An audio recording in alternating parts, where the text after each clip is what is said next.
I've paid thousands of dollars in courses to learn what you're basically teaching on your podcast for free.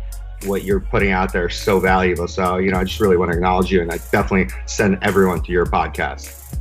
You were virtually one of the first mentors that I looked up to and started following. You're always one step ahead of the game. So I just wanted to give you kudos and props for that, because lots of people are watching, lots of people are learning from it. Tucker and the whole TTM crew, Dan and Chris, thanks so much for your support. I love what you guys do, and a huge, huge fan. Having this support's huge. So I'm grateful for that.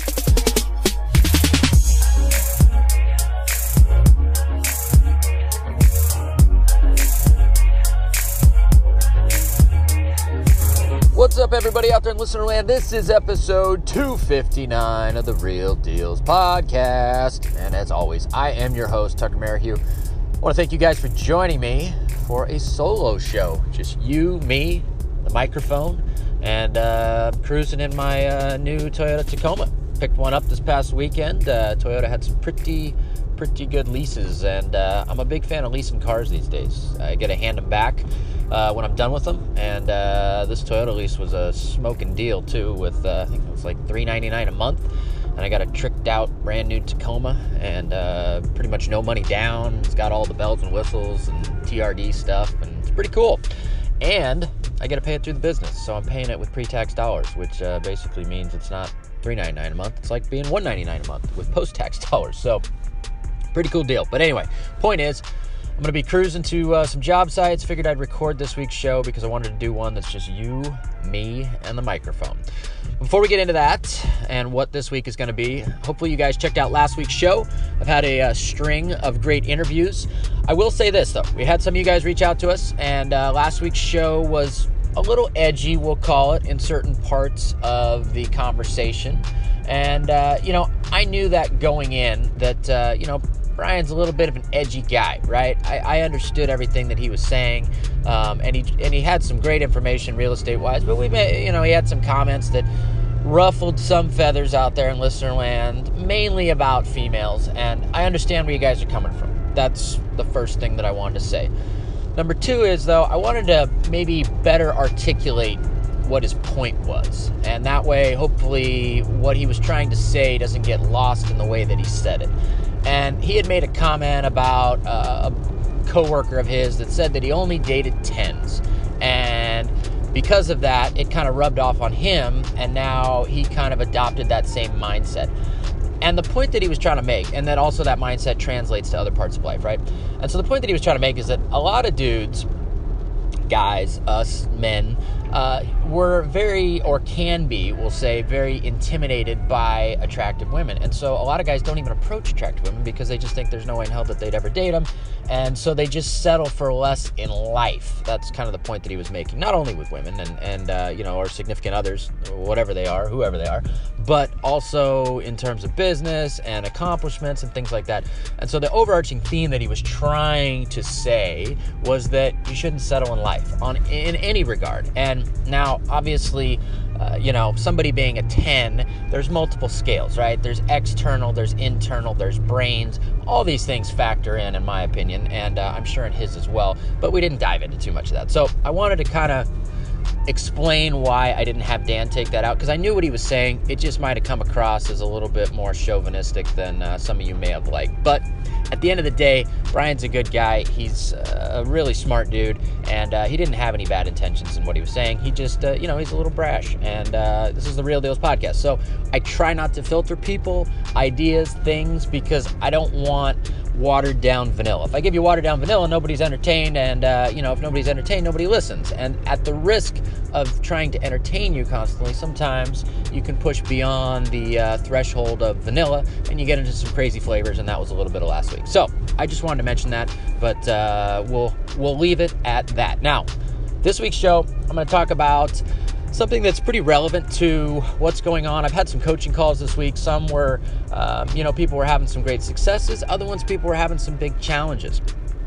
And I've had some pretty big challenges in my business over the last year, and specifically this year we've had a lot of challenges as well, some of which I've mentioned and documented and shown you guys in our $1 Million Build series, and just trying to pull back the curtain and show you that not everything is smooth sailing, right? It's a roller coaster, this thing called real estate investing. Some weeks are up, some weeks are down, some weeks you take a punch in the face, some weeks you're handing out ass kickings. It's just the way it goes. And so nobody's immune to that. And so I want to dive into that a little bit and kind of unpack it and talk about it. So that's going to be this week's show. Now, before I get into that, I want to mention some housekeeping stuff. We are going to the Pacific Northwest Big Badass Real Estate Wealth Expo, Tarl's event up in Seattle, this big swanky new hotel. And we've got a booth both for Real Dealz. We got a bunch of really cool t-shirts that we made. Pretty excited about this. I ripped off the, hopefully I don't get sued for this, but joking. We ripped off the Doors logo, kind of the old school Doors shirts that are kind of faded out with their logo and the band. And we made some Real Deal shirts like that are pretty damn cool. So you come by the booth, you want to grab one of those. We'll probably be sporting them. I'm not, I don't usually wear t-shirts of myself, but it's faded out, right? And so I'll probably be wearing one. They're super cool. You guys will dig them. We got a bunch of other giveaways as well. And it's a Real Deal / Driving for Dollars app booth. And then right next to us, Justin Silverio will have his booth for Open Letter Marketing, and it'll be a good time. There'll be a lot of DFA members there. We'll be able to hang out, have some adult beverages, talk real estate. And then Saturday afternoon, I've got the schedule now, I think 1 o'clock on Saturday afternoon. Tarl's got me keynoting all about direct-to-seller marketing. So I'm going to give you guys a great presentation, a lot of tactical stuff, but I'm also going to entertain this year. I'm going to tell you guys some crazy stories about this world of direct-to-seller if you're brave enough to go in it. So that's what we got going on. And then also, we are in the midst of a big promotion for those of you guys that want to join our Deal Finders Academy. We've been sending out some emails, so if you're on our email list, make sure that you check them out. If not, you can just go to the Real Deals Podcast website, and you can get our Direct Mail Millions ebook for free. All you got to do is just put in your name and email address, and then you'll get the emails. But basically, we're giving away access to our Negotiating with Sellers product for those of you guys that join the DFA over the course of this week and next week. And so you get all kinds of great stuff, but we're putting that on top, and we're really trying to get some more great people into the community. It's already 100 plus people that are just amazing people as it is, but we got some spots across the country that we can fill. We don't stack people on top of each other, but there's some spots in multiple markets across the country that we've got openings for. So we're looking to put you guys in it. So if you'd love to, or if you'd like to join, we'd love to have you and welcome you into the DFA family. So reach out to us. You can go to therealdealspodcast.com, go to the education tab, and on that you can click on the DFA, and that'll take you to a page where you can put in your information, and from there Dan will follow up with you, and we'll see if we can make it happen. Now, other than that, what's going on with me and TTM this week? Well, I'm driving to a project right now. We started a new one that Southwest Portland, great little project. It was one that you wouldn't think we would buy. It's not in terrible shape. We've got about a $40,000 remodel on it, which for us, 40K remodels are like, I mean, if we're going to do a remodel, they pretty much don't exist anymore, just based on what things cost. So this is a lighter remodel. We got some floors that are a little bit funky. It's an old house, and so we got to straighten them out and do a little bit of updating. They totally redid the kitchen already. So they got brand new cabinets, quartz, new appliances. We've never bought a house with a brand new kit, like literally a year-old brand new kitchen, stainless everything, quartz, nicely done. But we bought a house that has all of that, so that's a first. It's also got a little like dojo thing in the backyard that the guy created. He lived in China for like 30 years, so very much into Chinese culture, and he was very much into his gardening as well, so it's got all kinds of crazy plants. And anyway, just not your typical piece of shit house that we buy.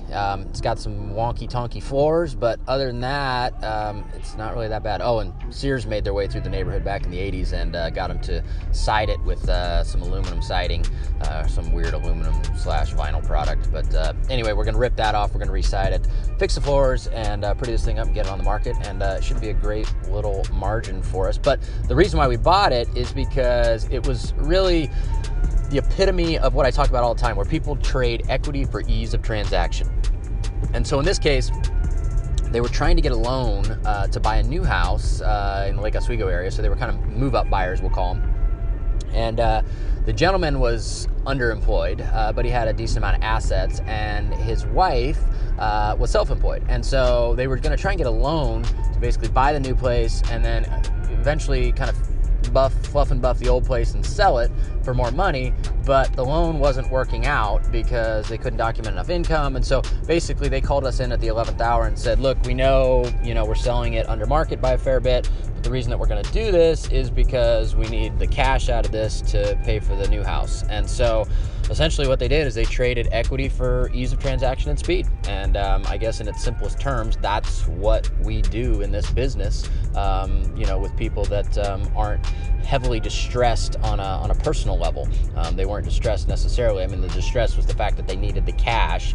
So I guess that's a root distress, but the cash was not for living, it was for buying a new house. And so they traded us a fair bit of equity to close in about a week's time, which was one of the faster closings we've done in a while. But we bought it for about $340, put about 40 in. It's probably worth about $550. So, good little margin, good little flip, and worked out well for them. It's going to work out well for us, even if we don't get that full $550, but great little deal. And then other than that, we've got another house that we're finishing up. It's our ugly duckling house, as I've called it on Facebook. Probably the ugliest house that we've ever bought. The bones were great. The floor plan was solid, but the outside was just ugly. And we cut down like 11 trees because it was just totally overgrown. We cut back, the roof line. We took off the front porch. We did a whole bunch of exterior work to it to just make it attractive, and it's going to turn out to be a really cool looking little modern farmhouse style house once we're done with it, and that'll be done at the end of the month. We'll get that up on the market and get that sold. We got another new construction selling at the end of the month. We got another lot that we're buying here in another week that we're going to start, and we got a bunch of other stuff going on as well that I'm pretty excited about. So we're moving and grooving. It's a competitive market out there. There's a lot of people jousting for deals, and we've got the looming end of an upcycle at some point. When that happens, I don't know. The Fed is buying mortgage-backed securities again, so I think that gives us at least another year, maybe 18 months, before we see any major down cycle start to take place, at least in my opinion. That's a big deal when the Fed's buying that, because that means that they're going to keep mortgage rates low, and if they keep mortgage rates low and inventory stays low, it's a good recipe for continuing a whole lot of what's been going on for the last, 5, 6, 7 years. And so that's kind of my stance on it, and that's what I think is going to happen with the market. So that's pretty much what's going on with me at TTM. So without further ado, let's get into the rest of the show, and let's talk main topic. All right, Real Dealz podcast listeners, I want to talk quickly about our show's sponsor, Iron Bridge Lending. If you guys have not reached out to Iron Bridge already to talk to them about funding some of your upcoming flip projects, I highly encourage you to do so. I've known the owner of Iron Bridge for a very long time. I personally borrowed millions of dollars from them over the years to do a number of different projects, and I can say without a doubt, they are the best hard money lending company I have ever come across, and that is the reason why they are the sole sponsor of this show. I've had a lot of other companies reach out to me and want to sponsor this show, but I just won't do it. I feel like I need to be genuine in who we have sponsoring the show, and it needs to be somebody that I've personally done a ton of business with. So I personally vouch for their ability to be the best, hands down, in the world of hard money lending. You won't find better programs, you won't find better terms, and they're lending or will be lending in over 20 states. So chances are, if you're hearing this in whatever state you're in, it's definitely worth it to check out their website, reach out to them, see if they're lending in your state, and if they are, I would absolutely encourage you to do business with them.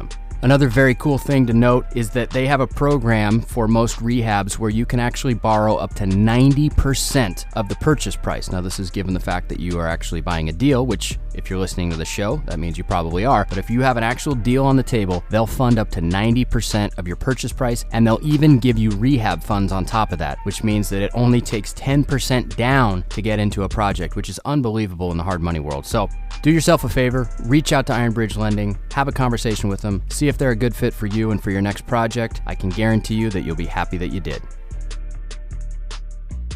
All right, guys, let's talk main topic. And this week, as I mentioned in the intro, I want to talk about challenges. I want to talk about the reality of this business, which is that we're all going to face problems, challenges, issues, and things like that.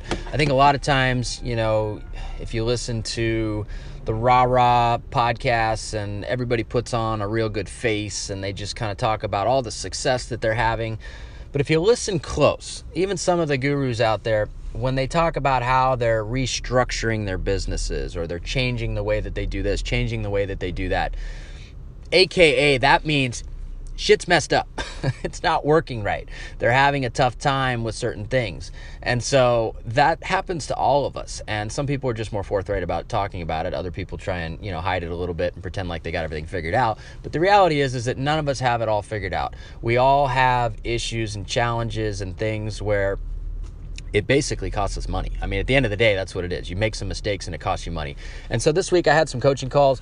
One of them in particular, individual had a big win or is in the process of having a big win, which is fantastic. And, the overarching theme of that call was, look, the more that you're in play, the more opportunities you have for luck and big wins. And that's a reality in this business. But the more you're in play, the more opportunity you also have for challenges, and especially as you grow.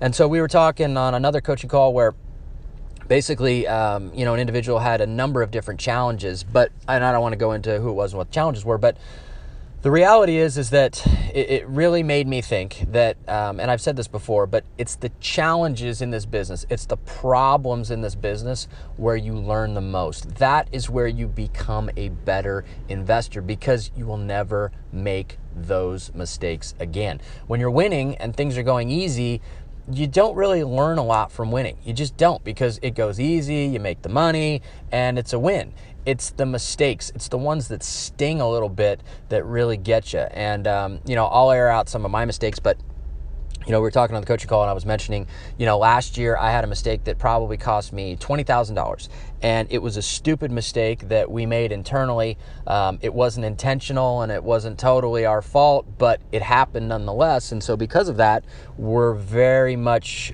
more diligent than we used to be in terms of bids that we get for projects. And so for me, what happened is I hired a friend to paint a house, and the individual gave us a bid, and the bid was in line with what painting pricing should be for a house of that size, including cabinets, doors, trim, everything. It was about the right cost per square foot. And there was a little bit of fine print at the bottom of the bid that basically said that it didn't include any of the items that, were extras, like trim and doors and cabinets and any of that stuff. So basically, he just ripped us off for a basic paint job. And then he wanted an ungodly amount of money for it.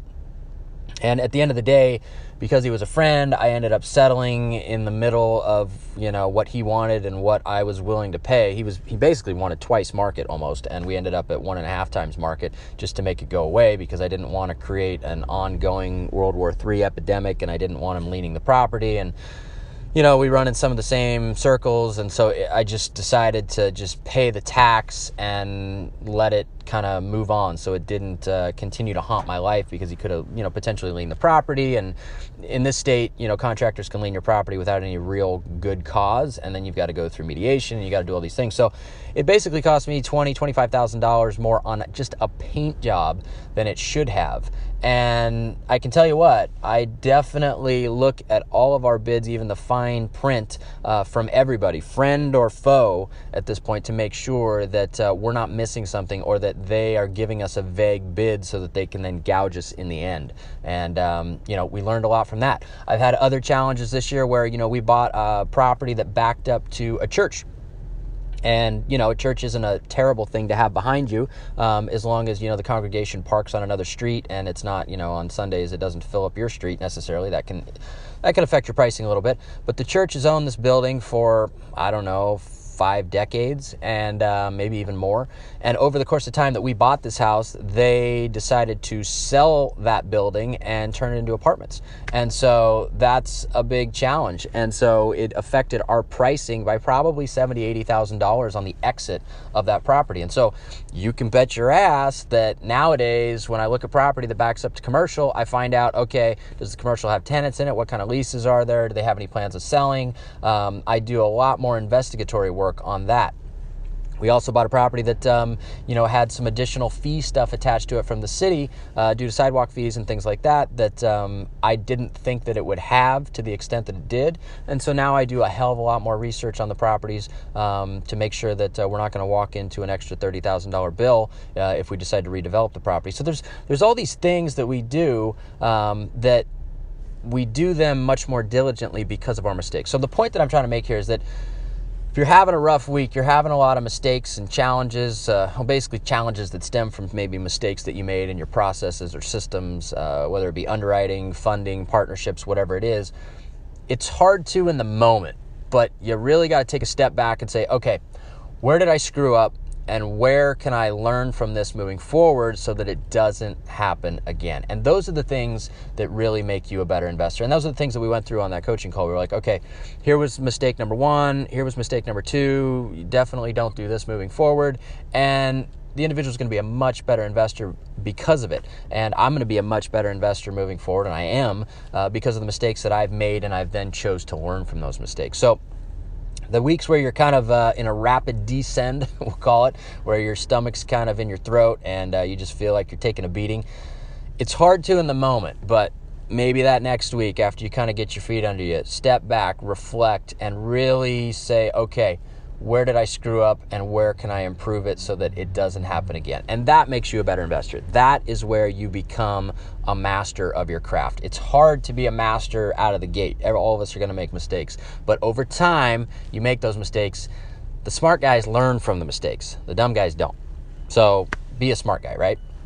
So anyway, that's my message to you guys this week. Short podcast, but important one. If you're making mistakes, try and turn those mistakes into an asset. And the only way to do that is by learning from them and making sure that you don't make them again. So that's this week's main topic. Take that to heart. Hopefully you guys can put it to action in your business and turn those mistakes into assets and make sure that you learn from them.